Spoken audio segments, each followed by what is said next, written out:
இந்த சுகமளிக்கிற ஆராதனையிலே நாம் இணைந்து தியானிக்க போகிற வேத பகுதி மல்கியாவின் புஸ்தகம் 4வது அதிகாரம் 1 முதல் 3 வசனங்கள். நாம் சத்தமாக வாசிக்கலாம். ஒருத்தர் வாசிங்க. மல்கியா 4:1 முதல் 3 வசனங்கள்.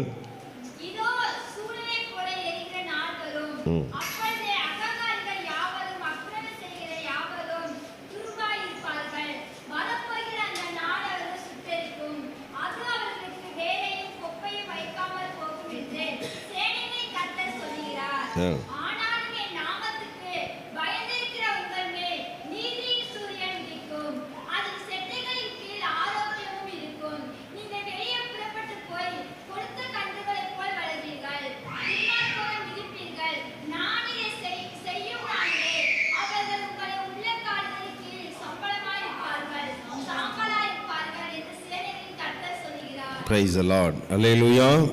கர்த்தர் நல்லவர். இந்த அருமையான வேத பகுதியிலே 2வது வசனம் இப்படி சொல்கிறது, ஆனாலும் என் நாமத்துக்கு பயந்திருக்கிற உங்கள் மேல் நீதியின் சூரியன் உதிக்கும், அதன் செட்டைகளின் கீழ் ஆரோக்கியம் இருக்கும், நீங்கள் வெளியே புறப்பட்டு போய் கொழுத்த கன்றுகளைப் போல வளருவீர்கள். அல்லேலூயா. கர்த்தர் நல்லவர். இதில் 1வது வசனத்தில் கொஞ்சம் கடுமையான சூழ்நிலையை குறித்து நம்ம பார்க்குறோம். இதோ சூளையை போல எரிகிற நாள் வரும். ஒரு பயங்கரமான ஒரு சூழ்நிலை. அப்பொழுது அகங்காரிகள் யாவரும் அக்கிரமம் செய்கிற யாவரும் துரும்பாய் இருப்பார்கள். கிட்டத்தட்ட ஒரு நியாய தீர்ப்பின் நாள் மாதிரி, கர்த்தருடைய நாள் மாதிரி, பயங்கரமான ஒரு நாளாக அந்த இடத்துல மோசமான ஒரு சூழ்நிலை குறித்து பேசப்பட்டிருக்கிறது. வரப்போகிற அந்த நாள் அவர்களை சுட்டெரிக்கும். யாரை சுட்டெரிக்கும்? அகங்காரிகளையும் அக்கிரமம் செய்கிற எல்லாரையும் சுட்டெரிக்கும். அது அவர்களுக்கு வேரையும் கொப்பையும் வைக்காமல் போகும் என்று சேனைகளின் கர்த்தர் சொல்லுகிறார். அப்படின்னா மொத்தத்தில் அவங்க இருந்த இடம் இல்லாமல் போகிற அளவிற்கு அங்கே ஒரு நியாய தீர்ப்பே நடக்கிறது. அல்லேலூயா. சமீபத்தில் வெளிநாடு ஒன்றிலே திடீரென்று ஏற்பட்ட ஒரு பூகம்பத்தை லைவாக கேப்சர் பண்ணி நிறையா மீடியாவில், சோசியல் மீடியாவில் வந்திருந்தது. அதை நான் பார்த்தேன். அப்போது நல்ல ஒரு கட்டடம் இருந்துக்கிட்டே இருக்குது. திடீர்னு பார்த்தா அது மொத்தமாக அப்படியே சரிந்து விழுந்து தரைமட்டம் ஆயிடுச்சு. அப்படி ஒரு கட்டடம் இருந்தது என்ற ஒரு ட்ரேஸ் கூட இல்லை, சின்ன ஒரு அடையாளம் கூட இல்லாத அளவுக்கு எல்லாம் தரைமட்டம் ஆயிடுச்சு. பூகம்பத்தினுடைய விளைவு அது ஒரு இயற்கையான ஒரு சீற்றம். இந்த பூமி தட்டுகள் அந்த இடம் மாறுகிறதுனால, பல காரணங்களினால உண்டாகிற ஒரு அசைவு, ரிக்டர் அளவுகோலில் அதை பதிவு செய்யும் பொழுது 6 தாண்டி 7 கிட்ட போயிடுச்சுன்னா அது பயங்கரமான விளைவுகளை ஏற்படுத்துகிறது. இங்கே கர்த்தருடைய கோபம், கர்த்தருடைய தண்டனைகள் எவ்விதமாக இருக்கிறது அப்படின்னு சொன்னால், அவங்கள சுட்டரிக்கக்கூடியதாக இருக்கிறது. அல்லேலூயா. சுட்டரிக்குது. அது மாத்திரம் இல்லை, கொப்பையும் வேரையும் வைக்காமல் போகிற அளவிற்கு அங்கே ஆண்டவருடைய கோபம் வருகிறது. ஆனாலும் அப்படிங்கிற வார்த்தை நமக்கு ரொம்ப முக்கியம். ஆனாலும் அங்கே ஒரு கூட்டம் மக்கள் இருக்கிறாங்க. இந்த சூழ்நிலைக்கு உள்ள இந்த சூழ்நிலைகள் பாதிக்காதபடிக்கு அல்லது ஆண்டவரை நம்பி இருக்கிற அந்த கூட்டத்துக்கு கர்த்தர் என்ன செய்கிறார் அப்படின்னு சொன்னால், 2வது வசனம் பாருங்கள், என் நாமத்துக்கு பயந்திருக்கிற உங்கள் மேல். அல்லேலூயா. தேவ ஜனம், கர்த்தருடைய பிள்ளைகள் தெய்வ பயம் உள்ளவர்களாக இருக்க வேண்டும். அல்லேலூயா. யார் கர்த்தரை தெய்வமாய் கொண்ட ஜனம் அப்படின்னு சொல்லிக்கிறலாம் அப்படின்னா, அவருக்கு பயப்படுகிற இந்த உத்தமமான மார்க்கத்தார் தான் பாக்கியவான்கள். தேவனுக்கு பயப்படுகிறவர்களாக இருக்க வேண்டும். அல்லேலூயா. நல்ல சத்தமாக சொல்லுங்கள். அல்லேலூயா. தெய்வ பயம் இருக்கணும். உலகத்தில் கூட அப்படி சொல்லுவாங்க. மற்ற யாரை குறித்து பயந்தாலும் சரி, பயப்படாட்டாலும் சரி, அட்லீஸ்ட் யாருக்காச்சும் பயப்படணும், கடவுளுக்காவது பயப்படணும் அப்படி சொல்லுவாங்க.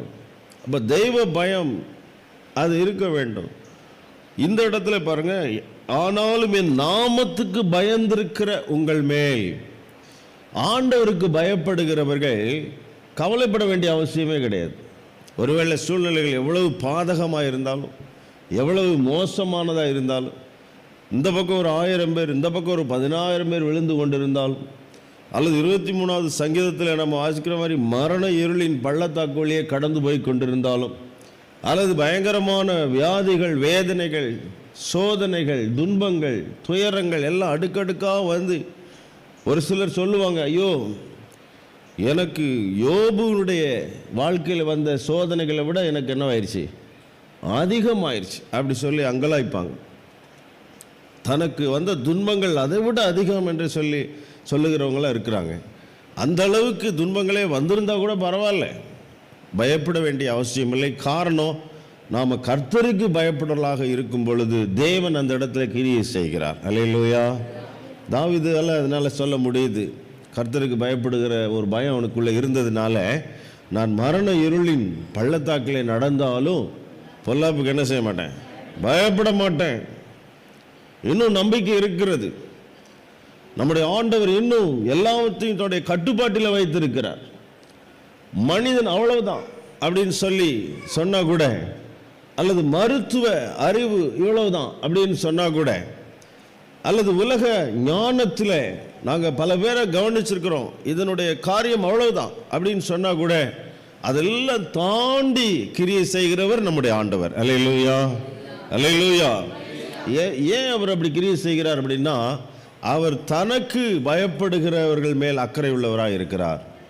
ஆனாலும் என் நாமத்துக்கு பயந்திருக்கிற உங்கள் மேல், நாமத்துக்கு, தேவனுடைய நாமத்திற்கு, இயேசு என்கிற நாமத்திற்கு பயந்திருக்கும் பொழுது ஆண்டவர் சில அற்புதங்களை, அடையாளங்களை, சுகமாக்குகிற காரியங்கள் எல்லாம் அவர் செய்கிறார். சமீபத்தில் ஒரு 1.5 மாதத்துக்கு முன்னாடி ஒரு சகோதரி ரொம்ப சுகவீனப்பட்டாங்க, பலவீனப்பட்டாங்க. அவங்க திடீரென்று சொல்லி, அவங்க இனிமேல் நமக்கு வாழ்வதற்கு எதிர்காலமே இல்லை, இனி வாழ்க்கை வாழ்ந்து பிரயோஜனம் இல்லை அப்படிங்கிற வாழ்க்கையின் மேல் ஒரு கசப்பு வந்து திடீரென்று சொல்லி தற்கொலைக்கு முயற்சி செய்தாங்க. அப்போது பாருங்கள், திடீர்னு ஒரு வழியாக ஆண்டோடைய கிருபையினால் சரியான நேரத்தில் அவங்கள காப்பாற்றி அங்கே ஹாஸ்பிட்டலில் கொண்டு போய் சேர்த்து பலவிதமான ட்ரீட்மெண்ட்டுகள். ஆனால் அதில் மருத்துவர்கள் என்ன கருத்து சொன்னாங்க அப்படின்னு சொன்னால், 48 மணி நேரத்துக்கு என்ன செய்ய முடியாது, ஒன்றுமே சொல்ல முடியாது. ஏன்னா அவங்க சாப்பிட்ருக்கிற பாய்சன் அந்த அளவுக்கு மோசமானது. அதனால் 48 மணி நேரத்துக்கு என்ன செய்ய முடியாது, ஒன்றுமே சொல்ல முடியாது. இப்போ எல்லோரும் கர்த்தருடைய பிள்ளைகள், ஆண்டோடைய பிள்ளைகள் ஜெபிக்கிறாங்க, ஆண்டவரே எப்படியாவது அந்த சகோதரி என்ன செய்யணும், காப்பாற்ற வேண்டும், தவறு நடந்து போச்சு, மன்னிச்சிருங்க, அவங்க விவரம் தெரியாமல் அதை செஞ்சிட்டாங்க அப்படின்னு சொல்லி சபையார் எல்லாரும், உறவினர்கள், தேவ பிள்ளைகள் எல்லாரும் ஜெபிக்கிறாங்க. 48 மணி நேரம் கடந்துருச்சு. அப்போ உடனே டாக்டர்கிட்ட போய் இனிமேல் ஓகேவா அப்படின்னு சொல்லி கேட்கும்போது அவங்க சொன்னாங்க, இல்லை இன்னும் 5 நாளைக்கு அப்சர்வேஷனில் இருக்கும், 5 days. 5 நாளைக்கு அப்புறம் தான் என்ன செய்ய முடியும், சொல்லவே முடியும். ஏன்னா இந்த பிரச்சனை இருக்குதே, நல்லா இருக்கிற மாதிரியே இருக்கும், திடீர்னு என்ன ஆயிரும், எல்லாம் அப்செட் ஆயிரும். ஏன்னா உள்ளுறுப்புகள் எல்லாம் என்ன ஆகிப்போச்சு, மோசமான நிலைக்கு வந்துருச்சு. அதனால் சொல்ல முடியாது அப்படின்னு சொன்னாங்க. 5 நாட்கள் மறுபடியும் ஜெபம், ஆண்டுடைய சமூகத்தில் எல்லோரும் ஜெபிக்கிறாங்க. 5 நாட்கள் முடிந்தது. மருத்துவரை போய் பார்க்குறாங்க, இப்போ ஓகேவா அப்படின்னு கேட்குறாங்க. இல்லை, இன்னும் ஒரு 12 நாட்கள் கவனிக்கணும். இப்படி போய்கிட்டே இருக்கு. கொஞ்ச நாள் கழித்து பார்த்தா அந்த சகோதரி நல்லா தான் இருக்கிறாங்க. மருத்துவர்கிட்ட போய் என்ன ஓகேவா இருக்கிற மாதிரி தெரியுதே, அது அப்படி தான் தெரியும். ஆனால் நம்ம ரொம்ப எப்படி இருக்கணும், ஜாக்கிரதையாக இருக்கணும். அவங்க மருத்துவ அறிவின்படி என்ன செய்கிறாங்க, சொல்கிறாங்க. அவங்க நமக்கு தீமையானது சொல்லவில்லை, சரியாக தான் சொல்கிறாங்க. ஆனால் நாம் என்ன செய்கிறோம் என்று சொன்னால், அதை தாண்டி அவங்களே சொல்லுவாங்களே, மருத்துவர்களே சொல்லுவாங்க, நாங்கள் செய்ய வேண்டியதில் என்ன செஞ்சிட்டோம், இனிமே உங்களுக்கு யார் தான் உதவி செய்ய முடியும், கடவுள் தான் உதவி செய்ய முடியும். அதனால் நீங்கள் கும்பிடுற தெய்வத்தை நல்லா என்ன செய்யுங்க, கும்பிடுங்க அப்படின்னு சொல்லி அவங்களே சொல்லிடுவாங்க. அல்லேலூயா.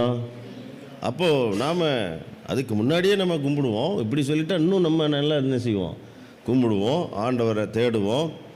நமக்கு பல நேரங்களில் இந்த மாதிரி சூழ்நிலைகள் நமக்கு இல்லாத பக்தியெல்லாம் வரும். அல்லேலூயா. நம்ம குறையா சொல்ல வேண்டாம், அட்லீஸ்ட் அப்பயாச்சும் வருதில்ல, அந்த மாதிரியாவது நம்ம யோசிச்சுக்கலாம். மறுபடி ஜெபங்கள் அதிகமாகி ஆண்டவருடைய சமூகத்தில் அவங்க இப்போ நல்லா இருக்கிறாங்க. அல்லேலூயா, அல்லேலூயா சொல்லுங்க, அல்லேலூயா. மரண இருளின் பள்ளத்தாக்கு தான் அது. ஆனால் என்ன செய்ய வேண்டியதில்லை, பொல்லாப்புக்கு பயப்பட வேண்டியதில்லை. அந்த மாதிரி நாமளே அதுக்குள்ளே போயிடக்கூடாது.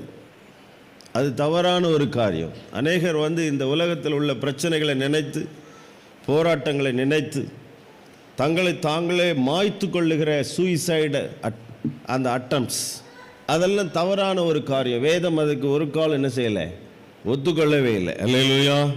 கடன் பிரச்சனையினால் நான் சாக போகிறேன், அல்லது ஒரு வியாதி வந்துருச்சு அது போக மாட்டேங்குது அதனால் நான் சாக போகிறேன், அல்லது பிள்ளைகள் லட்சையான வழியில் போயிட்டாங்க என்னால் தலை நிமிர்ந்து நடக்க முடியல ஆகவே நான் சாக போகிறேன், அல்லது எனக்கு அன்பானவர் ஒருத்தர் என்னுடைய கணவர் இறந்துட்டார், அல்லது என்னுடைய மனைவி இறந்துட்டாங்க, இனிமேல் நான் உயிர் வாழ்ந்து பிரயோஜனம் இல்லை, நான் சாக போகிறேன், எனக்கு படிப்பு வரமாட்டேங்குது, நான் சாக போகிறேன், அல்லது இந்த எக்ஸாமில் நான் தோற்று போயிட்டேன், நான் சாக போகிறேன். இது மாதிரி காரியங்கள் இதெல்லாம் வேதம் அனுமதிக்கவில்லை. எந்த காரணத்தை முன்னிட்டாகிலும் தற்கொலை பண்ணுகிற ஒரு மேட்டரை கர்த்தர் ஏற்றுக்கொள்கிறதில்லை, வேதம் ஏற்றுக்கொள்கிறதில்லை. எல்லாவற்றிற்கும் இயேசு தீர்வாக இருக்கிறார். அல்லேலூயா. நம்பிக்கை இல்லாதவங்க தான் அப்படி செய்வாங்க. அதனுடைய விளைவு என்ன அப்படின்னு பார்த்தா, அப்படிப்பட்ட நபர்கள் தேவனுடைய ராஜ்யத்தை என்ன செய்ய முடியாது, சுதந்திரிக்க முடியாது, பரலோகத்துக்குள்ளே வர முடியாது. ஆகவே நாம் அந்த கர்த்தருடைய பிள்ளைகளே இதில் ரொம்ப தெளிவாக இருக்கணும். சில நேரங்களில் திடீர்னு எடுக்கிற சில தவறான முடிவுகள் ரொம்ப மோசமாக நம்ம நித்தியத்தை அது பாதிக்கக்கூடியதாக இருக்கிறது. ஆகவே நீங்கள் எப்படிப்பட்ட துன்பத்தின் வழியாக கடந்து போய் கொண்டிருந்தாலும், எப்படிப்பட்ட வேதனையின் வழியாக சோதனை வழியாக கடந்து போய் கொண்டிருந்தாலும் நமக்கு ஒரு நம்பிக்கை இருக்கிறது. அல்லேலூயா. ஆனாலும் கவலைப்பட வேண்டியதில்லை. இங்கே மேட்ரு முடிஞ்சிருச்சு. ஆனால் 2வது வசனத்தில் ஆனாலும் அப்படின்னு ஆரம்பிக்குது பாருங்க. மறுபடி இந்த பூமியில் நம்முடைய வாழ்க்கை முடியுது, ஆனாலும் நாம் என்ன செஞ்சிருவோம், மறுபடி மீண்டும் உயிர் தெழுந்திருப்போம். அல்லேலூயா. நித்திய காலமாக பரலோகத்தில் தேவனோடு ஜீவிக்கிற அந்த முடிவற்ற நிலைமை இருக்கு பாருங்க, அதுதான் நமக்கு மிகப்பெரிய ஒரு தேவையாக இருக்கிறது. நம்முடைய கோல், நாம் அதை நோக்கி தான் ஓடிக்கொண்டிருக்கிறோம். அதுதான் நமக்கு முக்கியம் இந்த உலக வாழ்க்கையை விட. அல்லேலூயா. ஆகவே என் நாமத்துக்கு பயந்திருக்கிற உங்கள் மேல் நீதியின் சூரியன் உதிக்கும். அல்லேலூயா. நீதியின் சூரியன்னா யாரு? நம்முடைய ஆண்டவர் இயேசு கிறிஸ்து. அவர் தான் நீதியின் சூரியனாக இருக்கிறார். அவர் என்ன செய்கிறார், நம்மீது உதிக்கிறார் என்று வேதம் சொல்லுகிறது பாருங்க. அல்லேலூயா. எப்படி சூரியன் அப்படி வெளியே அந்த காலை நேரத்தில் இந்த பூமியின் மேலே வெளிச்சத்தை கொடுக்க ஆரம்பிக்கிறதோ, அது எல்லா இடத்திலும் அது செல்லுகிறது பாருங்க, அந்த ஒளி. அல்லேலூயா. அங்கே நம்ம எவ்வளவு லைட்டு போட்டாலும் இந்த வெளிச்சத்துக்கு இணையாக என்ன செய்ய முடியாது, கொண்டு வரவே முடியாது. இப்போ இந்த வெளிச்சத்தை விட ஆண்டவருடைய மகிமையின் பிரகாசம் இருக்குது பாருங்க. 1000 அதிகமான சூரியன் கொடுக்கக்கூடிய பிரகாசத்தை விட அதிகமான பிரகாசத்தில் அவர் இருக்கிறார். அப்போ நம்மளால் என்ன செய்ய முடியாது, பார்க்கவே முடியாது. அல்லேலூயா. அப்போது நீதியின் சூரியன் ஒரு மனிதனுடைய வாழ்க்கையில் உதிக்கிறார் என்றால் நிச்சயமாக அங்கே மிகப்பெரிய காரியங்கள் நடக்கிறது. அல்லேலூயா. பாருங்க, முதல்ல அது நாமத்துக்கு பயந்திருக்கிற உங்கள் மேல் நீதியின் சூரியன் உதிக்கும். That is the starting of it. அதுதான் ஆரம்பம். அப்படி உதிக்க ஆரம்பிக்கும் பொழுது என்ன நடக்கிறது அப்படின்னு சொன்னால், வாழ்க்கை இருளான வாழ்க்கை வெளிச்சமாகுது ஒரு பக்கம். அதை தாண்டி இன்னொன்று சொல்லப்பட்டிருக்கிறது பாருங்களேன், அதன் செட்டைகளின் கீழ் ஆரோக்கியம் இருக்கும். அல்லேலூயா. அந்த செட்டைகளின் கீழ், இந்த இடத்துல இயேசு கிறிஸ்துவை நீதியின் சூரியனாக அங்கே உருவகப்படுத்தி கொண்டு அதோடு நிற்காம அந்த நீதியின் சூரியனுக்கு செட்டைகள் இருக்கிறது, அதன் கீழே என்ன இருக்குது, ஆரோக்கியம் இருக்கிறது. அல்லேலூயா. ஸோ ஆரோக்கியம் நமக்கு வேணும் அப்படின்னு சொன்னால் நாம் நம்முடைய ஆண்டவரிடத்துல தான் அதை கேட்க முடியும். அல்லேலூயா. அவர்கிட்ட தான் அது இருக்கிறது. அவர் அதை சம்பாதித்து வைத்திருக்கிறார்.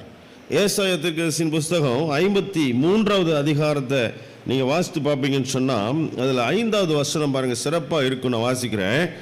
நம்முடைய மீறுதல்களின் நிமித்தம் அவர் காயப்பட்டு. நம்ம மீறுதல் பண்ணுறோம் பாருங்க, நம்ம பாவம் செய்கிறோம் பாருங்க, நாம் அக்கிரமம் செய்கிறோம் பாருங்க, நம்ம ஆண்டவரை விட்டு தூரம் போயிடுறோம் பாருங்க. ஆகவே அவர் சிலுவையில் ஒரு காரியத்தை செய்ய வேண்டியதாக இருக்கிறது.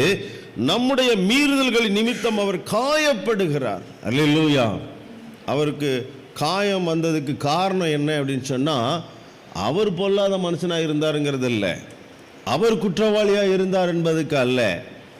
அங்கே நாம் அவருடைய சமூகத்தில் பாவிகளாகவும் மீறுதல் செய்கிறவர்களாகவும் அக்கிரமம் செய்கிறவர்களாகவும் இருந்ததுனால தான் அங்கே அவருக்கு அவ்வளோ பெரிய தண்டனை வருது பாருங்கள். நம்முடைய மீறுதல் நிமித்தம் அவர் காயப்பட்டு, நம்முடைய அக்கிரமங்களின் நிமித்தம் அவர் நொறுக்கப்பட்டார். அல்லேலூயா, அல்லேலூயா. இல்லைங்களா? ஒரு முறை ஒரு சகோதரன்ட்ட நிறைய புக்ஸ் வச்சுருந்தார். இப்போ எனக்கு தெரிஞ்ச இன்னொரு நண்பர் எனக்கு அந்த புக்கு அவர்கிட்ட இருந்தால் கேட்டு வாங்கி கொடுப்பா அப்படின்னார். அப்போ நான் போய் கேட்டேன், இந்த டைட்டில் புக்கு உங்கள்கிட்ட இருக்கா? எதுக்கு அப்படின்னார். படிக்கிறதுக்கு தான். யாருக்கு அப்படின்னார். எனக்கு இல்லை, இன்னொரு நண்பர். அப்போ அவருக்கு அது கொடுக்க மனதில்லை. அவர் சொன்னார், கிறிஸ்டோஃபர், எனக்கு புஸ்தகத்தை இரவலாக கொடுக்க எனக்கு என்ன இல்லை, மனசு இல்லை. நான் ஒருவேளை இப்படி கேட்டேன், ஒருவேளை எனக்குன்னா கொடுத்துருப்பீங்களா? உனக்குன்னா நிச்சயமாக கொடுக்க மாட்டேன். நீ யாருக்கோ வேறு கேட்குற, உறுதியாக என்ன செய்ய மாட்டேன், கொடுக்க மாட்டேன். அப்போ நான் ஏன், என்ன காரணம் அப்படின்னு கேட்டப்போ அவர் சொன்னார், அவங்க அதை சரியாக என்ன செய்ய மாட்டாங்க, ஹேண்டில் பண்ண மாட்டாங்க. அதை கசக்கி விட்டுருவாங்க, அதில் கிறுக்கி விட்டுருவாங்க, அதை மடிச்சிருவாங்க. ஆனால் நான் புஸ்தகத்தை எப்படி வச்சுருக்கிறேன், ஒரு பொண்ணை போல், ரொம்ப பூவை போல், ரொம்ப பர்ஃபெக்டாக வச்சுருப்பேன். அதனால் இன்னொருத்தர் அதை ஹேண்டில் பண்ணுறது எனக்கு பிடிக்காது. ஒருவேளை நான் கேட்டேன், ஒருவேளை நீங்கள் ஒருவேளை தவறுதல் அந்த புஸ்தகத்தை கீழே போட்டு கசக்கிட்டிங்கன்னா, இல்லை உங்கள் பிள்ளைகள் அந்த மாதிரி எதுவும் பண்ணிட்டா என்ன செய்வீங்க அப்படின்னா, அது பரவாயில்ல, அது நானே செஞ்சால் எனக்கு ஒன்றும் பிரச்சனை இல்லை, இன்னொருத்தர் என்ன செய்யக்கூடாது. அல்லேலூயா. அப்படி ஒரு கருத்து அவர் வச்சுருக்கிறார். அது நியாயமாகவும் தெரியுது. இந்த இடத்துல நான் எதுக்கு இதை சொல்லுறேன் அப்படின்னு சொன்னால், இயேசு கிறிஸ்து தவறு செய்திருந்து, குற்றம் செய்திருந்து, பாவம் செய்திருந்து, அக்கிரமமான காரியங்கள்லாம் செய்திருந்து இந்த தண்டனைகள் அவர் மேலே வந்திருந்தா இட் இஸ் ஆல் ரைட். ஆனால் இங்கே அப்படி இல்லை மேட்டர். இதெல்லாம் இவருடைய பாடுகள், உபத்திரவங்கள், வேதனைகள், போராட்டங்கள், மரணம், இவை எல்லாத்துக்கும் காரணம் யாரு? நீங்களும் நானும் தான். அல்லேலூயா. அவர் அதை குறித்து முறுமுறுக்க மாட்டேங்கிறார், அதை குறித்து கோபப்பட மாட்டேங்கிறார், அதை குறித்து நம்மளை திட்ட மாட்டேங்கிறார், அதை குறித்து நம்மளை நியாய தீர்ப்பு கொண்டு வர விரும்ப மாட்டேங்கிறார். அந்த நியாய தீர்ப்பை தான் ஏற்றுக்கொள்ள விரும்புகிறார். அல்லேலூயா. அதுதான் அந்த sacrifice of Jesus Christ on the cross. சிலுவையின் மரத்தின் மேலே இயேசு செய்த தியாகம் அதுதான். அதை அழகா அந்த 5வது வசனத்தில் இருக்கு. ஏசாயா 53:5 நம்முடைய மீறுதல்களின் நிமித்தம் அவர் காயப்பட்டு. இயேசு கிறிஸ்துவின் சரீரத்தின் மேலே விழுந்த ஒவ்வொரு அடியும், உண்டாக்கப்பட்ட ஒவ்வொரு காயமும் நம்முடைய மீறுதல்களினால் உண்டானது. அல்லேலூயா. அதை உணரணும். சும்மா இயேசு கிறிஸ்து எனக்காக ஜீவனை கொடுத்தார், நான் பாவி தான், இட்ஸ் ஓகே அப்படிங்கிற மாதிரி கேஷுவலாக பேசுறதுக்கு இல்லை. we should meditate upon that. நாம் ஆண்டவருடைய சமூகத்தில் அவருடைய சிலுவை பாடுகளை தியானிக்க வேண்டும். எல்லாமே எனக்காக தான் பண்ணியிருக்கிறார். என்னுடைய மீறுதல்களின் நிமித்தம் அவர் மேலே காயம் வந்தது, அல்லது நான் தான் அவரை காயப்படுத்தினேன்னு கூட சொல்ல முடியும். அல்லேலூயா. அடுத்து என்ன போட்டிருக்கு? நம்முடைய அக்கிரமங்களின் நிமித்தம் அவர் நொறுக்கப்பட்டார். அக்கிரமங்களின் நிமித்தம் அவர் நொறுக்கப்பட்டார். நொறுக்கப்படுகிறதுனா நம்ம இந்த நொறுக்கிற வார்த்தையை நம்ம எதுக்கு பயன்படுத்துவோம்? சாப்பிட்றதுக்கு தான். ஒரு முறுக்கு எடுத்து நம்ம என்ன செய்வோம், நல்லா நமக்கு தீனியே எப்படி தான் சொல்லுவோம், நொறுக்கு தீனிமோ. என்னடானா எதை உள்ள போட்டாலும் நொறு நொறு நொறு நொறு என்ன செஞ்சிடுவோம், கடித்து தின்னு முடிச்சுட்டு தான் மறுவேளை பார்ப்போமா இருக்கான். அல்லைன்னா என்ன தான் ஏதாவது ஒரு பிரச்சனை. ஒரு தடவைலாம் நான் ஸ்கூலில் படிக்கிற டைம், அப்போது ஒருத்தர் வேகமாக சைக்கிள் ஓட்டிகிட்டு போயிட்டு இருந்தார். திடீர்னு என்னாச்சுன்னு சொன்னால் சைக்கிளில் செயின் கலண்டுருச்சு. செயின் கலண்டு அப்புறம் மட்காடை தூக்கி விட்டுருச்சு. ஏகப்பட்ட பிரச்சனை ஆயிடுச்சு. ஒரு 2 செகண்டுக்குள்ளே அவருடைய பிரச்சனை, அந்த சைக்கிள் மேலே ஏகப்பட்ட பிரச்சனை. அவருக்கு வந்த கோபத்துக்கு அளவே கிடையாது. என்ன பண்ணாருன்னு நினைக்கிறீங்க? அவர் மாட்டுவார்னு நான் நினச்சேன். அவர் ஸ்டாண்டை போட்டு நிப்பாட்டிட்டு இவ்வளோ பெரிய கல்லை தூக்கிட்டு வந்தார். ராஸ்கல், இன்னைக்கு இந்த சைக்கிளை என்ன செஞ்சிட வேண்டியதான், நொறுக்கிற வேண்டியதான். இது இருந்து நமக்கு உபத்திரத்தை கொடுக்கறத விட இது இல்லாமல் என்ன செய்ய வேண்டியதான், நடந்து போயிடுவோம். நொறுக்கி போட்டுன்னு சொல்லி டமார்னு விட்டு எரிஞ்சா இருப்பார். அது ஒரு பக்கம் நெளிஞ்சிக்கிருச்சு. நெளிஞ்சோடனே அப்புறம் நான் யோசித்தேன், அடுத்து என்ன செய்வார்னு பார்ப்போம் அப்படின்னு. ஒரு பயம், நம்ம மேலே எதையும் விட்டு எறிஞ்சிடக்கூடாது. நீ வந்ததாக தாண்டா இவ்வளோ ஆயிடுச்சுன்னு சொல்லிடக்கூடாதுல்ல. அதுக்கப்புறம் என்ன பண்ணாருன்னா, அப்புறம் அந்த சைக்கிள் எடுத்துகிட்டு உருட்டிட்டு போக பார்த்தாரு. அது உருள மாட்டேன்ட்டுச்சு. அதான் நெளிச்சாச்சுல.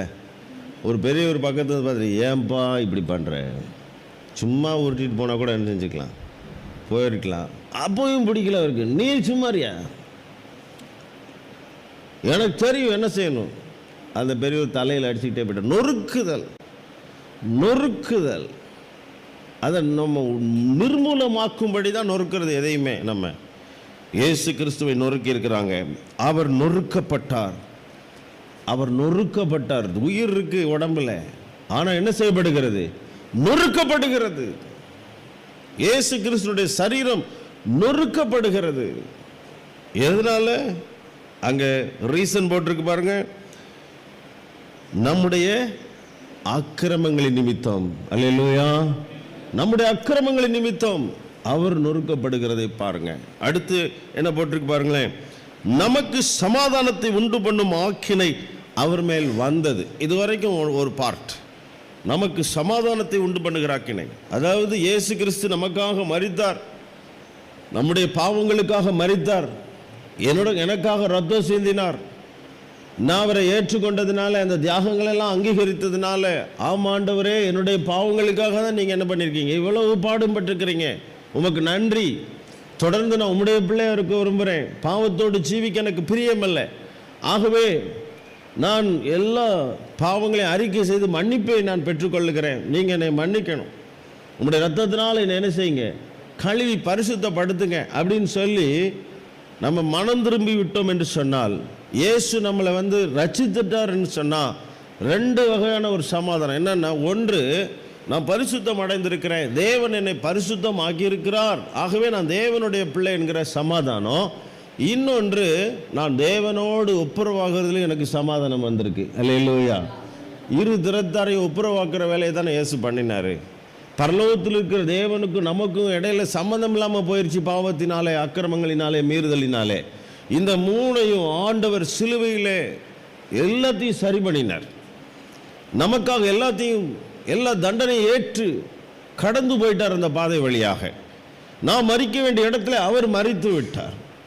ஆகவே நான் இப்பொழுது இயேசு கிறிஸ்துவின் உதவியோடு அவர் தந்திருக்கிற இலவசமான ரட்சிப்பை வைத்துக்கொண்டு, அந்த ரட்சிப்பின் பாத்திரத்தின் கையில் ஏந்தி கொண்டு, நான் என்னுடைய தேவனிடத்தில், அதாவது கிருபாசனத்தின் அண்டைக்கு நான் கிட்டி சேருவதற்கான வழி உண்டாயிருக்கிறது. அல்லேலூயா, அல்லேலூயா.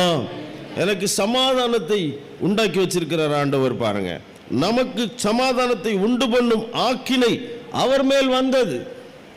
God sent his own son to make a compromise with the people.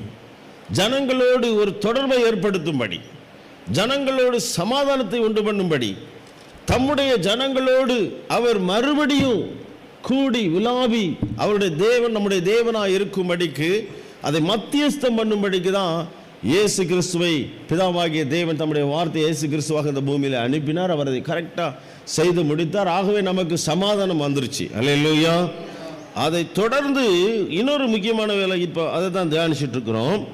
அவருடைய தழும்புகளால் குணமாகிறோம். அல்லேலூயா. அவருடைய தழும்புகளால் குணமாகிறோம். இந்த 2 காரியத்தை ஆண்டவர் இந்த சிலுவையில் முக்கியமான 2 காரியத்தை செய்து முடித்தார். ஒன்று நம்முடைய பாவங்களுக்கான பரிகாரம், இரண்டாவது பாவத்தினால் உண்டான அந்த சாபம் மற்றும் அதனோடு இணைந்த எல்லா விதமான இந்த பிரச்சனைகள், நோய்கள், பிணிகள், இவைகள் எல்லாவற்றுக்கும் குணமாகிறதற்கான ஒரு வழியையும் கர்த்தர் உண்டாக்கி இருக்கிறார். பாருங்க, தழும்புகளால் குணமாகிறோம். அல்லேலூயா. காயத்தினால நமக்கு என்ன வருது? நமக்கு பாவம் மன்னிப்பு வருது. காயத்தினால, தழும்புகளால் என்ன வருது? சுகம் கிடைக்கிறது. முதல்ல காயம், அதுக்கப்புறம் அந்த காயம்தான் என்ன ஆகணும்? அது ஆறி அங்கே ஒரு தழும்பு வரும். அப்படி தானே? முதல்ல தழும்பு வந்துடுமா? இல்லை. அல்லேலூயா. அப்போ முதல்ல அடிபடணும், அப்புறம் காயப்பட அந்த இடத்துல காயம் ஏற்படுது. அந்த காயம் ஆறும் பொழுது தான் என்ன உண்டாகுது? தழும்பு உண்டாகுது. தழும்பு உண்டாகும் பொழுது தான் வேதம் சொல்லுகிறது, அவருடைய தழும்புகளால் குணமாகிறோம். அல்லேலூயா. அவருடைய தழும்புகளால் குணமாகிறோம். காயங்களால் குணமாகிறோம்னு சொன்னால் அது 2000 வருஷத்துக்கு முன்னாடியே அது ஃபினிஷ் ஆயிரும். தழும்பு தான் எப்பயுமே இருக்கும். அதனால இனி வருகிற அந்த கடைசி நாள் வரைக்கும் இது வேலை செய்யும். ஒரு அல்லேலூயா சொல்லுங்க, சத்தமாக சொல்லுங்க. அல்லேலூயா. It is permanent. அது தற்காலிகமானது அல்ல. இது எப்பொழுதுமே நமக்கு அவைலபிளாக இருக்குது, அவருடைய தழும்புகள். அதனால தான் இயேசு கிறிஸ்து வந்து உயிர் தெழுந்த பிறகு சீஷர்களை சந்திக்கும் பொழுது தோமாவிடத்தில் சொல்லுகிறார், இங்கே வா, இந்த பார் தழும்புகளை பார்த்தியா, கைகளில், கால்களில், விழாவில், அதில் வரல விட்டு பாரு. அல்லேலூயா. நீ காண்கிறத நீ நம்புற, அதை விட எது பெஸ்ட்டு? காணாமல் விசுவாசிக்கிறாங்க பாரு, அதுதான், அவங்க தான் பாக்கியவான்கள். அல்லேலூயா. இன்றைக்கு நீங்களும் நானும் ஜெபம் பண்ணிட்டு நம்முடைய விசுவாசத்தின் அடிப்படையில் நம்ம அற்புத சுகத்தை பெறுறோன்னு வச்சுக்கோங்களேன், நீங்களும் நானும் பாக்கியவான்கள். நாம் பார்க்காட்ட கூட நம்ம விசுவாசத்தில் எல்லாத்தையும் பெற்றுக்கொள்ளுகிறோம். அல்லேலூயா. ஆகவே அருமையான கர்த்தருடைய பிள்ளைகளே, உங்கள் வாழ்க்கையில் என்ன மாதிரி பிரச்சனை இருந்தாலும் பரவாயில்ல, எப்படிப்பட்ட வியாதி, வேதனை, வேதனையின் தன்மை எத்தனை 4th டிகிரி பயமுறுத்துகிற மாதிரியான காரியங்கள் சொல்லப்பட்டிருந்தாலும் பரவாயில்ல, நம்ம எதுக்குமே பயப்பட வேண்டியது. நம்முடைய மேட்டர் ரொம்ப சிம்பிள். கர்த்தர் நம்மை சுகப்படுத்துவார், அவ்வளோதான். அல்லேலூயா. அல்லேலூயா சொல்ல மாட்டீங்களா? மெய் மறந்துட்டீங்களோ? அல்லேலூயா. நல்ல சத்தமாக என்ன செய்யணும்? ஆண்டவர் நல்லா துதிக்க வேண்டிதான், நல்லா துதிக்க வேண்டிதான். ஆண்டவரை துதிக்கிற துதியில் என்ன ஓடிடணும்? எல்லா பிசாசும் போகிறவும், எல்லா நோயும் பேயும் எல்லாம் ஓடிட வேண்டிதான். அல்லேலூயா. வெட்கப்படணும். சில பழமொழிகள்லாம் சொல்லுவாங்க பாருங்கள், குட்டை குனிய குனிய குட்டிக்கிட்டே தான் இருப்பான் அப்படின்னு. நாயை குறித்து கூட சொல்லுவாங்க பாருங்க. நம்ம ஓடினா அது என்ன செய்கிறோம்?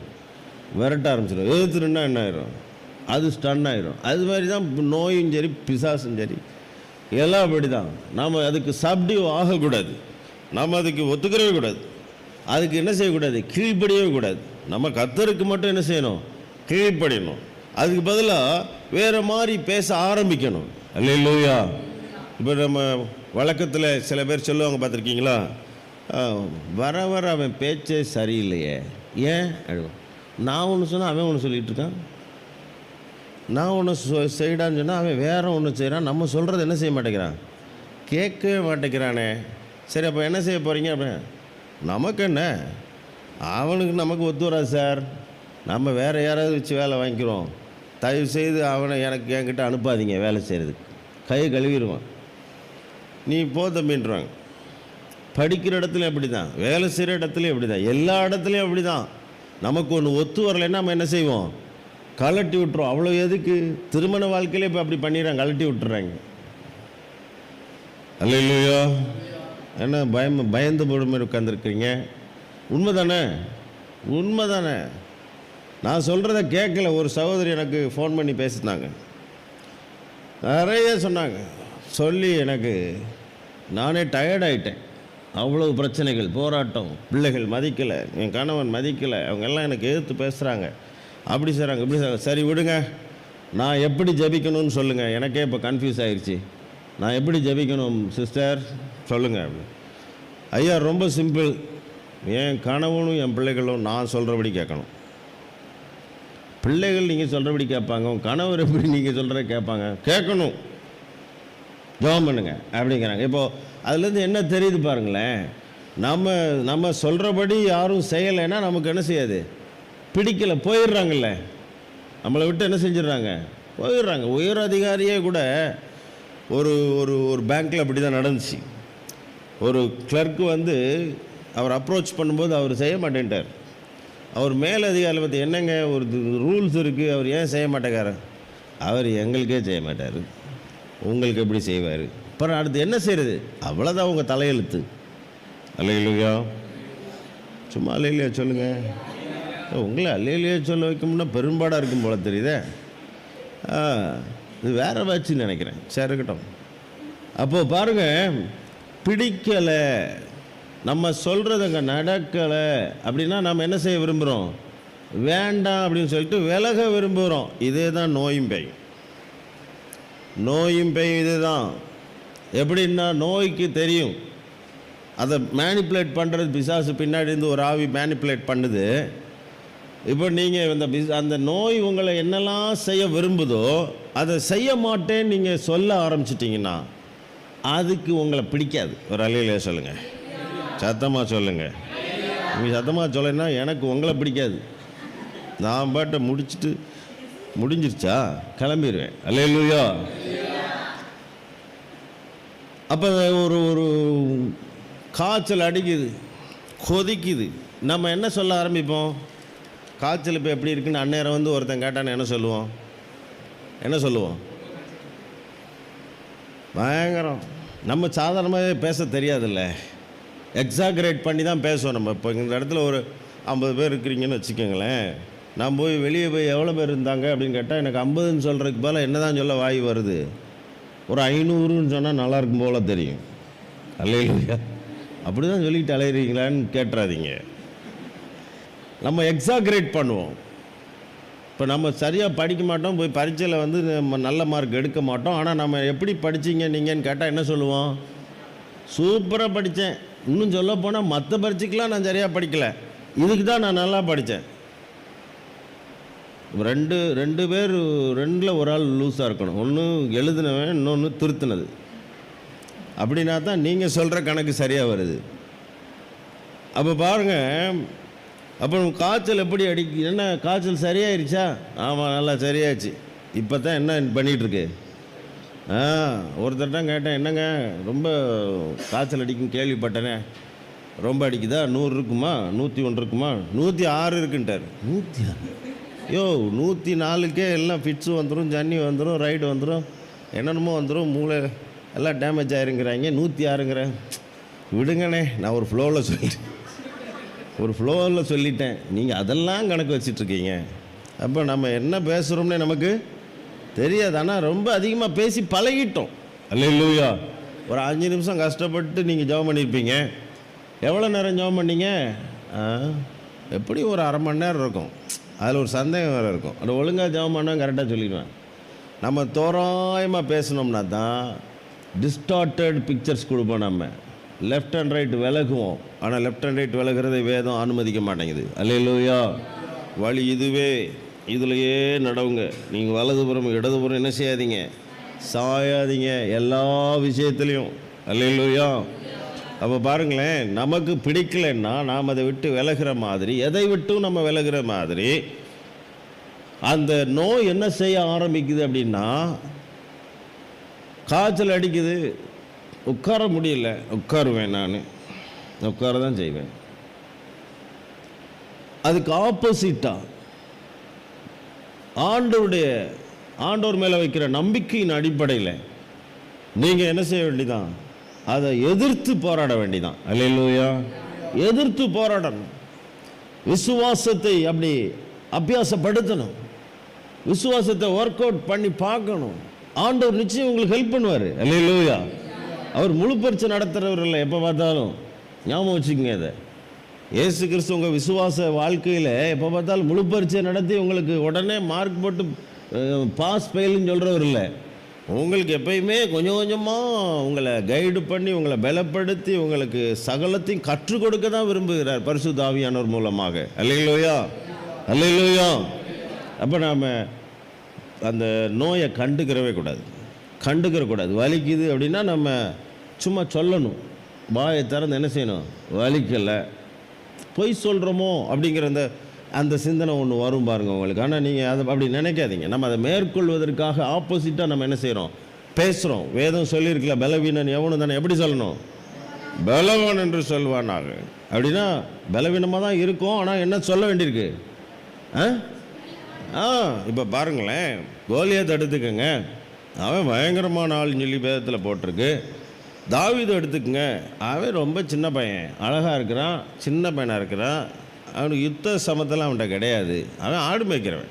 இவன் சிறு வயதிலேருந்து என்னவா இருக்கிறான், யுத்த வீரனாக இருக்கிறான். கம்பேரேட்டிவ்லி தாவீது எப்படிப்பட்டவன் தான், பலவீனம் தானே. அவனோட பார்க்கும்போது இவனுக்கு பலம், அவ்வளோ பலம் இல்லை. ஆனால் அவன் என்ன சொல்கிறான் பாருங்க, அவன் நான் பலவீனமாக இருக்கேன்னு சொல்கிறானா, சொல்ல மாட்டேங்கிறான். அவனுக்கு ஈக்குவலாக வாயில் பேசுகிறான் பாருங்க, இன்னைக்கு உன்னை பார் அப்படிங்கிறான். நீ எதை நம்பி வந்திருக்கிற, நீ பட்டயத்தையும் ஈட்டியும் நம்பி நீ வந்திருக்கிற, நான் எதை நம்பி வந்திருக்கிறேன், சேனைகளின் கர்த்தருடைய நாமத்தை நான் நம்பி வந்திருக்கிறேன். அல்லேலூயா. எப்படி பேசுகிறான் பாருங்களேன், பயங்கரமாக பேசுகிறான் பாருங்க. நான் சின்ன பையன் ஒத்துக்கிறவே மாட்டேங்கிறான் பாருங்க, ஒத்துக்கிறவே மாட்டேங்கிறான். உன்னை இன்னைக்கு பாரு, உன்னை காக்காக்கி தூக்கி போடுறேன் பாருங்கிறான். அல்லேலூயா. எப்படி சொல்கிறான் பாருங்களேன், பலவீனன் எவனும் தன்னை பலவான் என்று சொல்வானாக. சொன்னால் என்ன நடக்கும், சொன்னால் பலவீனம் போய் பலன் வந்துடும். ஒரு அல்லேலூயா சொல்லுங்க. அல்லேலூயா. பலவீனம் போய் என்ன வந்துடும், பலம் வந்துடும். ஊழியத்தினுடைய ஆரம்ப நாட்களில் இப்போ தான் காருகருன்னு இப்படி போயிட்டு வந்துடுறோம். அப்போது 96, 97, 98, 91, 2000 வரைக்கும் கூட வச்சுக்கோங்களேன், பைக்லேயே தான் எங்கேயும் போவோம். அப்போ இந்த பைக்கில் போகும்போது கொஞ்சம் ப்ராப்ளம்ஸ் இருக்கும். எப்படி இருக்குன்னு சொன்னால், திடீர்னு மழை வரும், திடீர்னு பயங்கரமாக வெயில், நம்ம ஏரியா சொல்லவே வேண்டாம், பயங்கரமாக வெயில் அடிக்கல. அப்போ நான் கிளப்பும் போது வண்டியை எடுக்கணும், மதியம் சாப்பிட்டுட்டு பைக்கில் கிளம்புறது. இங்கேருந்து ஒரு 50-60 கிலோமீட்டர் தள்ளி போகணும். வெயில் எப்படி பயங்கரமாக அடிக்கும். அப்போ என் கூட வரவர்கிட்ட நான் சொல்லுவேன், பைக்கில் ஏறி உட்காருங்க, உட்காந்தாச்சு. இப்போ நான் சொல்லுவேன், இப்போ நமக்கு வெயிலே அடிக்கலாமே, ஆனால் எப்படி அடிச்சிட்ருக்கோம், பயங்கரமாக சீட்டிலே உட்கார முடியாது. என்னப்பா பயங்கரமாக சுடுது, கண்ணு சரியாக விரித்து பார்க்க முடியல, அவ்வளோ வெயில் அடிக்குது. நீ என்ன சொல்கிற, வெயிலே அடிக்கலாமே. இன்னும் சொல்ல போகிறேன் கேளுங்க அப்படிமே, என்ன நமக்கு சுடவே இல்லை அப்படிமே. சுடலையா, சுடவே இல்லையா, சுடலை. நமக்கு குழுன்னு இருக்கு, குழுன்னு இருக்கா, அப்படியே ஆப்போசிட்டாக அப்படியே பேசுகிறது. நீங்கள் நம்புறீங்களோ நம்ப மாட்டீங்களோ எனக்கு தெரியாது. ஒரு 5 கிலோமீட்டர் தாண்டின பிறகு அதில் போகும்போது 5 கிலோமீட்டருக்கு அப்புறம் எங்கள் மேலே ஒரு வெயில் படாது. அல்லேலூயா. சுற்றில வெயில் அடிக்க தான் செய்யும், ஆனால் எங்கள் மேலே என்ன படாது, வெயில் படாது, அடிக்காது. இப்போ பார்த்தா ஒரு மேகம் எங்களுக்கு ட்ராவல் பண்ணி வரும், எங்கள் டெஸ்டினேஷன் வரைக்கும் நாங்கள் சுகமாய் போய் சேருவோம். ஒரு அல்லேலூயா சொல்லுங்கள். அந்த சுகமான யாத்திரைக்கு முதல்ல நம்ம பேசுகிறது என்ன பேசுகிறோங்கிறது ரொம்ப மெயின். விசுவாசத்தோடு. நீங்கள் சில பேர் இப்படி நினைப்பாங்க, ஏங்க வெயில் அடித்தா ஒரு குடையை பிடிச்சிட்டு போங்க, இல்லை ஒரு காரை பிடிச்சிட்டு போங்க, இல்லை ஒரு பஸ்ஸில் ஏறி போங்க, இதெல்லாம் எங்களுக்கு தெரியும்.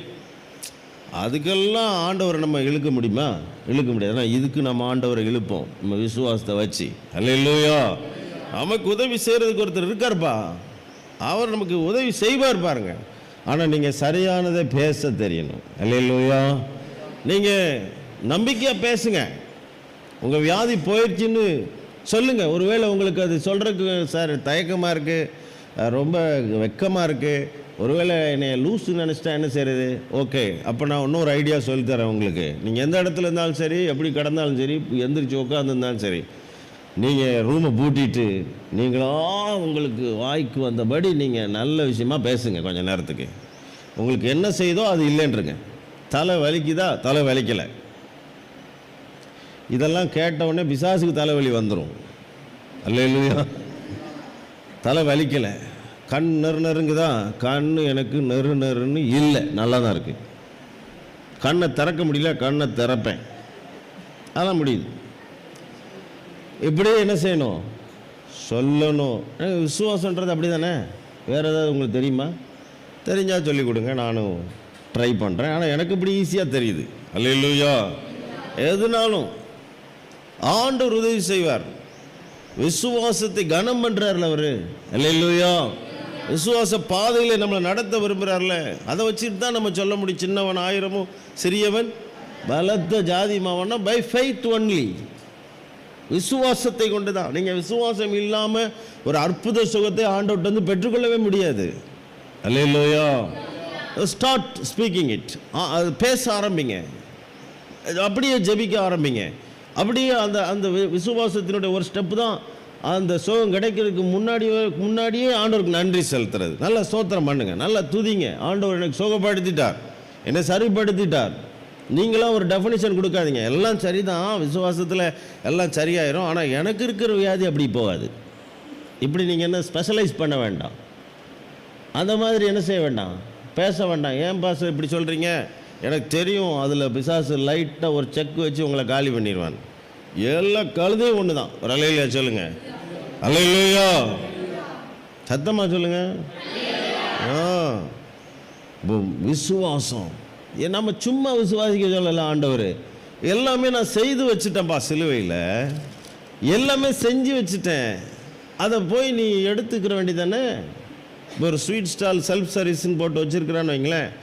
நீங்கள் வந்து உங்களுக்கு ஏதாவது ஒருத்தன் வந்து எடுத்து கொடுப்பான்னு சொன்னால் கொடுப்பான்னு நினைக்கிறீங்க. நான் ஒருக்க அப்படி மாட்டிக்கிட்டேன். ஒரு தடவை ஒரு ஹோட்டல் போயிருந்தேன், அது செல்ஃப் சர்வீஸ்ன்னு எனக்கு தெரியாது. நான் பாட்ட ஒரு சேரில் உட்காந்து காலை ஆட்டிக்கிட்டு இந்தா வருவான், அந்தா வருவான், இப்படி வருவான், அப்படி வருவான்னா ஒருத்தனுமே வரல. சரி, அப்போயாவது நம்ம மற்றவன் என்ன செய்கிறான்னு பார்க்கணும்ல. அவன் போய் வாங்கிட்டு இருக்கான், நான் பார்த்து என்ன இந்த பயிலுக்கு அவசரப்படுறாங்க. சரி, ரைட்டு அவசரமாக போயிட்டுருக்காங்க. நமக்கு வருவான் ஒருத்தன். எவன் வருவான்? ஒருத்தன் வந்தான். ஒருத்தன், சார் என்ன உட்காந்துருக்கீங்க ரொம்ப நேரமாக, என்ன விஷயம்? யாருக்கும் வெயிட் பண்ணுறீங்களா? ஆமாம். யாருக்கு? அதான் சார் சர்வரா? சர்வர் இங்கே யாரும் கிடையாது. அப்போது நீங்கள் தான் போய் வாங்கிக்கணும்.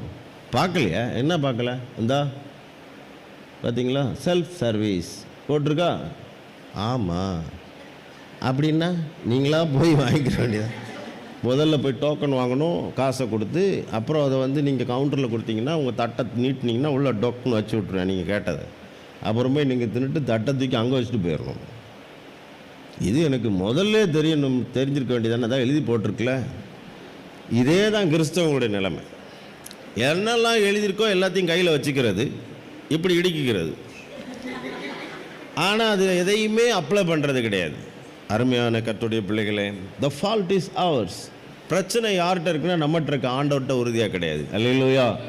ஒருவேளை இந்த நோயை பார்த்து ஆண்டவர் கேட்குறாரு வச்சுக்க, நோய் ஏன் நீ போக மாட்டேங்கிற, அவனை விட்டு அவளை விட்டு ஏன் போகலன்னா, எனக்கு என்ன தெரியும், போன்னே சொல்லலையே, போன்னே சொல்லலைல்ல, அப்புறம் நான் எப்படி போவேன்? இயேசுவே அப்படி தான் சொல்கிறாரு. நீங்கள் இது வரைக்கும் என்கிட்ட ஒன்றும் என்ன செய்யலை, கேட்கலை. கேளுங்கள், உங்களுடைய சந்தோஷம் நிறைவாகும்படி நான் உங்களுக்கு தர்றேன், பெற்றுக்கொள்ளுங்க. இயேசு கிரேசியஸ் காட், கிருபை நிறைந்த ஆண்டவரே, நீ கேட்டால் தான் தருவேங்கிறாரு. அப்போ நோயும் பேயும் நானாக போய்க்கிறேன்னு சொல்லுமா? சார் நான் வந்து ஒரு 25 இயர்ஸ் ஆச்சு, ஒரு பேய் நம்மகிட்ட பேசுமா? அப்படி ஒரு 25 இயர்ஸ் அவங்கள பிடிச்ச ஆட்டில் எனக்கு கொஞ்சம் திருப்தியாக இருக்குது. இனிமேல் இதை விட உங்களை விட நான் ஒரு பெட்டர் பர்சனை பார்த்து நான் போய்க்கிறேன், நீங்கள் எக்கேடும் கெட்டு போங்கன்னு போகுமா? அப்படி அதுவாக போகுமா? போனாலே போய் தொலையாது அது. அல்லேலூயா. ஃபோன் ஃபோர்ஸ் பண்ணாலே அது என்ன செய்ய மாட்டேங்குது, போக மாட்டேங்குது. ஏன்னா இதை விட பெட்டர் பிளேஸ் கிடையவே கிடையாது. அப்போது நீங்கள் என்ன செய்ய வேண்டியிருக்கு? விசுவாசத்தை பயன்படுத்தி கட்டளையிடணும், இயேசுவின் நாமத்தினாலே. அல்லேலூயா. எல்லாத்தையும் கர்த்தர் ஏற்பாடு பண்ணியிருக்கிறாங்க. இன்றைக்கு உங்கள் வாழ்க்கையை மாற்ற முடியும். நீங்களே மாற்றலாம். உங்களுடைய பிரச்சனையை சால்வ் பண்ண முடியும், நீங்களே சால்வ் பண்ணலாம். இன்றைக்கு உங்களுடைய அற்புத சுகத்தை பெற்றுக்கொள்ள முடியும், நீங்களே பெற்றுக்கொள்ளலாம். ஒருத்தரும் தேவையில்லை. ஏன்னா எல்லாமே ரெடிமேடு. அல்லேலூயா. எல்லாம் ரெடியாக இருக்கு. Just believe it. நம்புங்க. அதை நீங்கள் என்ன செய்ய போகிறீங்க? பெற்றுக்கொள்ள போகிறீங்க. Start speaking positively. ஆண்டவருடைய வார்த்தை நம்பி நலமானதை பேச ஆரம்பிங்க. நல்ல விஷயங்களை பேச ஆரம்பிங்க. நல்ல விஷயங்களை விஷுவலைஸ் பண்ண ஆரம்பிங்க. நல்ல விஷயங்களை பற்றி சிந்திக்க ஆரம்பிங்க. ஒருத்தன் என்கிட்ட வந்து சொன்னான், நான் எப்போ பார்த்தாலும் எனக்கு மனசில் என்ன தோணுதுன்னு சொன்னால், என்னைய ஒரு பெட்டிக்குள்ளே வச்சு ஆணி அடித்து அடக்கம் பண்ண மாதிரியே தோணுது பிரதர், நீங்கள் என்ன சொல்ல வர்றீங்க அப்படின்னு என்கிட்ட கேட்டார். நான் சொன்னேன், அடக்கம் பண்ணிட வேண்டியதான். என்ன இப்படி சொல்லிட்டீங்க, நானே ஒரு டென்ஷனில் இருக்கேன். சரி விடுப்பா, இனிமேல் நீ எப்படி நினைக்கணும்னா, பெட்டியிலேருந்து வெளியே வந்து ஊழியம் செய்கிற மாதிரி நினச்சிப்பார். ஒரு 10,000 பேருக்கு முன்னாடி நல்ல ஆராதனை பண்ணுற மாதிரி, பிரசங்கம் பண்ணுற மாதிரி நினச்சிப்பார். அல்ல ஒரு 500 பேருக்கு ஞானஸ்தானம் கொடுக்குற மாதிரி நினச்சிப்பார். ஏன் எப்போ பார்த்தாலும் சாகிற மாதிரியே நினைக்கிற? நான் எங்கே நினைக்கிறேன், அதுவே வருதுன்னா வராதுன்னு சொல்லு. அல்லேலூயா, அல்லேலூயா. அப்படி தானேங்க. கதவை திறந்து வச்சுருக்கீங்க, ஏதோ ஒரு நாய் உள்ளே வந்துச்சுன்னு சொன்னால் நான் என்னங்க சரிதா, அதுவாக வருது, உட்காந்துருப்பீங்களா? ஒருவேளை நீங்கள் இப்படி நினைக்கிறீங்கப்பா, சார் காஸ்ட்லி டாகாக இருந்து ஆட்டையை போட்டுருவோம் கதவை அடைச்சி. இப்படித்தான் நோயையும் பிடிக்கிறது, இப்படித்தான் பேயையும் பிடிக்கிறது. நம்ம அதில் பார்க்க அழகாக தான் இருக்கும், நோய் பேயெல்லாம் அப்படி தானே அழகாக தான் இருக்கும். Any scene is attractive. எந்த பாவமும் அட்ராக்டிவாக தான் இருக்குங்க. அட்ராக்டிவாக இருந்தாலே அதுக்குள்ளே என்ன இருக்கும்? பாவம் இருக்கும். No attraction. அட்ராக்ஷன் நமக்கு தேவையில்லை. Hallelujah. Attraction will distract you. உங்களை டிஸ்ட்ராக்ட் பண்ணிடும், தேவனை விட்டு திருப்போம். அட்ராக்ட் பண்ணுறது ரொம்ப மோசமான வார்த்தை. அல்லேலூயா. சத்தமாக சொல்லுங்க. கர்த்தர் நல்லவர். இன்றைக்கு உங்கள் வாழ்க்கையை ஆண்டவர் மாற்ற போகிறார், மாற்ற விரும்புகிறார். அவர் ரெடியாக இருக்கிறார். He is ready. அவர் என்ன செய்கிறார்? ஆண்டவர் பரிசுத்த ஆவியானவர் மூலமாக ஹி இஸ் ஜஸ்ட் வாட்சிங் யூ. அவர் உங்களை பார்த்துக்கிட்டே இருக்கிறார். நான் எல்லாம் செஞ்சு வச்சுருக்கேன் 2000 வருஷத்துக்கு முன்னாடி. அதை என்ன செய்யணும்னு சொல்லி நான் டீச் பண்ணியிருக்கிறேன். என்ன செய்ய முடியும் நான் செஞ்சு காட்டியிருக்கிறேன். என்னுடைய சீசர்கள் செய்து காட்டியிருக்கிறாங்க. இன்றைக்கும் மேகம் போன்ற திரளான சாட்சிகள் எல்லாத்தையும் எப்படியெல்லாம் அற்புதங்களை பெற்றுக்கொள்ள முடியும் என்று செய்து காட்டியிருக்கிறாங்க. இன்றைக்கி என்னுடைய மகன், என்னுடைய மகள், நீங்கள் தான் என்ன செய்ய போகிறீங்கன்னு சொல்லி அவர் வாட்சி தான் பண்ண போகிறாரு. பார்த்துட்டு தான் இருக்க போகிறார். He is not going to do anything. அவர் உங்களுக்கு எதையும் செய்ய வேண்டிய அவசியம் இல்லை. நீங்கள் செல்ஃபாக டிக்ளேர் பண்ணி சரியாக எந்திரிச்சு நீங்கள் போக வேண்டியதான். இயேசு கிறிஸ்து இன்னொரு முறை உங்ககிட்ட வந்துட்டு உன் படுக்கை எடுத்துக்கொண்டு நீ எழுந்து நடந்து வீட்டுக்கு போன்னு சொல்லுவார் நினச்சிங்களா? நோ. நீங்களாக எந்திரிச்சிட வேண்டிதான், நீங்களாக சொல்லிக்கிற வேண்டிதான், நீங்களாக படுக்கை எடுத்துகிட்டு எங்கே போக வேண்டியதான்? வீட்டுக்கு போக வேண்டியதான். ஐயா நான் ஏற்கனவே வீட்டில் தான் சார் இருக்கேன். அப்போ நீ சர்ச்சுக்கு போ. ஐயா நான் வேறு எங்கே சார் போகலாம்? வேறு ஊழியத்துக்கு போ. எங்கே வேணாலும் போயா. எங்கே இருக்கக்கூடாது? வீட்டில் இருக்கக்கூடாது. கிளம்பிரு. அப்போ வீட்டுக்கு வரலாமா சார்? வேலையை முடிச்சுட்டு வா. அல்லேலூயா. மூவ் பண்ண முடியல சார் என்னால். நீங்கள் எங்கே போக சொல்கிறீங்க? மூவ் பண்ணு. மூவ் பண்ணுறதுக்கு முன்னாடி மூவ் பண்ணுவேன்னு சொல்லு. என்னால் மூவ் பண்ண முடியும் என்று சொல்லு. அல்லேலூயா. ஒரு சைக்கியாட்ரிஸ்ட் ஒருத்தர் இருந்தார். ஒரு அம்மா பிணம் மாதிரி இருக்கு, அப்படி ஒரு வியாதி. அந்த அம்மாட்ட பேசுகிறது மட்டும் கேட்குது. ஆனால் வெஜிடபிள், லிவிங் வெஜிடபிள் மாதிரி ஒன்றுமே மூவ் பண்ண முடியாது. அவர் பார்த்தார், என்னம்மா உங்களுக்கு என்ன உடம்பெல்லாம் எதுவும் மூவ் பண்ண முடியுமா? ஒன்றுமே முடியாது சார். வாய் மூவ் ஆகுது. வாய் மூவ் ஆயிடுச்சா? வாய் மூவ் ஆகுதுல்ல, அப்புறம் என்ன? அப்படி மெல்ல சிரிங்க. இங்கிட்டலாம் என்ன செய்யும்? மூவ் ஆயிரும்ல, கண்ணமெல்லாம் மூவ் ஆகும் பாருங்கள். சிரிங்க. மூவ் ஆயிடுச்சு.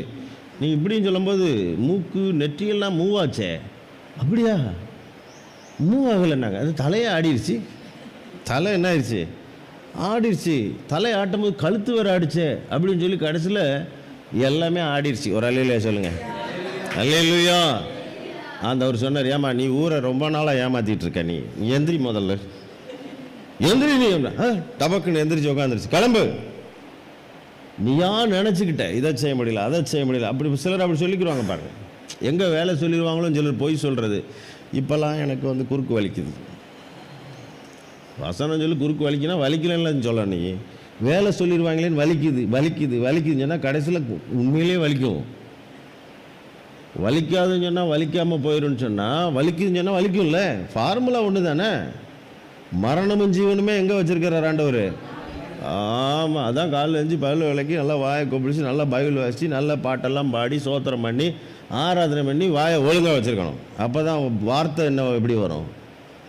ஒழுங்காக வரும். அல்லேலூயா, அல்லேலூயா. கர்த்தர் நல்லவர். நாம் ஜெபம் பண்ண போகிறோம். வேதம் சொல்லுகிறது, ஆண்டவருடைய வார்த்தை அவருடைய தழும்புகளால் சுகமாகிறோம். அது மாத்திரம் இல்லை, அவருடைய சட்டைகளின் கீழ் என்ன இருக்குது? ஆரோக்கியம் இருக்கிறது. ஆரோக்கியம் இருக்கிறது. ஜாமனுமா கர்த்தருடைய சமூகத்தில் நம்மளை அர்ப்பணித்து இங்கே இருக்கிற இடத்துல நீங்கள் எப்படி இருந்தாலும் பரவாயில்ல, கர்த்தர் உங்களுக்கு ஆதரவாக இருக்கிறார். அவர் உங்களை கவனித்து கொண்டிருக்கிறார். இஸ்ரவேலை காக்கிற தேவன் தூங்குவதும் இல்லை, உறங்குவதும் இல்லை. ஒருவேளை நீங்கள் அசந்து தூங்கியிருந்தா கூட அவர் நிச்சயமாக உங்களை கவனிக்கிறவராக இருக்கிறார். உங்கள் பலவீனங்களை நீங்கள் பெருசுபடுத்தாதீங்க. உங்களுக்கு இருக்கிற சின்ன வேதனையெல்லாம் பெருசாக பேசாதீங்க. அதை ரொம்ப சிறுசாக்கி அது இல்லைன்னு சொல்லி பழகுங்க. நிச்சயமாக கர்த்தர் உங்களுக்கு உதவி செய்வார். உங்களுடைய வியாதி என்னவா இருந்தாலும் இன்றைக்கு இப்பொழுது நீங்கள் ஆண்டவரிடத்தில் சொல்லுங்க, ஆண்டவரே உம்முடைய தழும்புகளால் நான் சுகமாகிறேன்.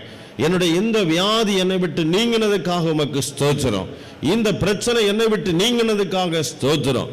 என்னுடைய சரீரத்தில் இருக்கிற மாறுபாடுகள் சரியாகிறதுக்காக உமக்கு நன்றி. பல வருடங்களான என்னுடைய போராட்டம் இன்றைக்கு இப்பொழுது முடிவிற்கு வந்ததற்காக உமக்கு ஸ்தோத்திரம் என்று சொல்லி உள்ளத்தின் ஆழத்திலிருந்து நல்ல ஆண்டவரை ஸ்தோத்திரம் பண்ணுங்க. கர்த்தர் என்னை சுகமாக்கினார் என்று சொல்லுங்க. நான் சுகமானேன் என்று சொல்லுங்க. அவருடைய தழும்புகளால் சுகமாகிறேன் என்று சொல்லுங்க.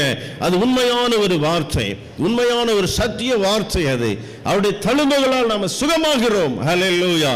பேச முடியலன்னு சொன்னா பேச முடியும் என்னாலும் சொல்லுங்க. உள்ளத்தின் ஆழத்தில் உங்க வாயை கர்த்தர் திறப்பார். இயேசுவின் நாமத்தினாலே உடைய காதுகளை கர்த்தர் திறப்பார். அதனால கேட்க முடியும் என்று சொல்லி சொல்லுங்க, அறிக்கை செய்யுங்க. உள்ளத்தின் ஆழத்தில் இருந்து நீங்க உள்ளத்தில் சொல்லுகிறத அவர் கவனமாய் கேட்டு உங்களுடைய காதுகள் தன்னால் அது திறக்கும். உங்களுடைய நாவின் கட்டுகள் அவிழ்க்கப்படும். உங்களுடைய கண்களில் இருக்கிற எல்லாம் செதில்கள் போல கீழே விழுந்து ஓடட்டும் இயேசுவின் நாமத்தினாலே. உங்க சரீரத்தின் எல்லா போராட்டங்களையும் இயேசு கிறிஸ்துவின் வல்லமையுள்ள நாமத்தினாலே நாங்கள் ஒருமனப்பட்டு கடிந்து கொள்கிறோம். கர்த்தருடைய வல்லமை உங்களை விடுவிப்பதாக, கர்த்தருடைய சத்தியம் உங்களை விடுவிப்பதாக. விசுவாசத்தை அறிக்கை செய்து அற்புத சுகத்தை பெற்றுக் கொள்கிற உங்களுடைய கிருபை ஆண்டவரே உங்களுடைய பிள்ளைகள் எல்லாரும் இறங்குவதாக. இந்த இடத்தில் என்னோடு இணைந்து ஜெபிக்கிற ஒவ்வொரு மேலும் அற்புத சுகம் வருவதாக. அப்படியே நீர் செய்கிறதற்காக உமக்கு ஸ்தோத்திரம். அற்புத சுகத்தை நீர் தருகிறதற்காக ஸ்தோத்திரம். இந்த பிள்ளைகளுடைய விசுவாசத்தை கர்த்தர் கனப்படுத்துகிறதற்காக ஸ்தோத்திரம். விடுதலையை நீர் தருகிறதற்காக உமக்கு நன்றி ஆண்டவரே. கரம் பிடித்து நீர் நடத்துகிற தயவுக்காக உமக்கு ஸ்தோத்திரம். அப்படியே செய்கிறதற்காக கோடான கோடி ஸ்தோத்திரங்களை செலுத்துகிறோம். இயேசு கிறிஸ்துவின் ஈடு இணையற்ற நாமத்தில் ஜெபிக்கிறோம் எங்கள் நல்ல பிதாவே. ஆமென், ஆமென். God bless you.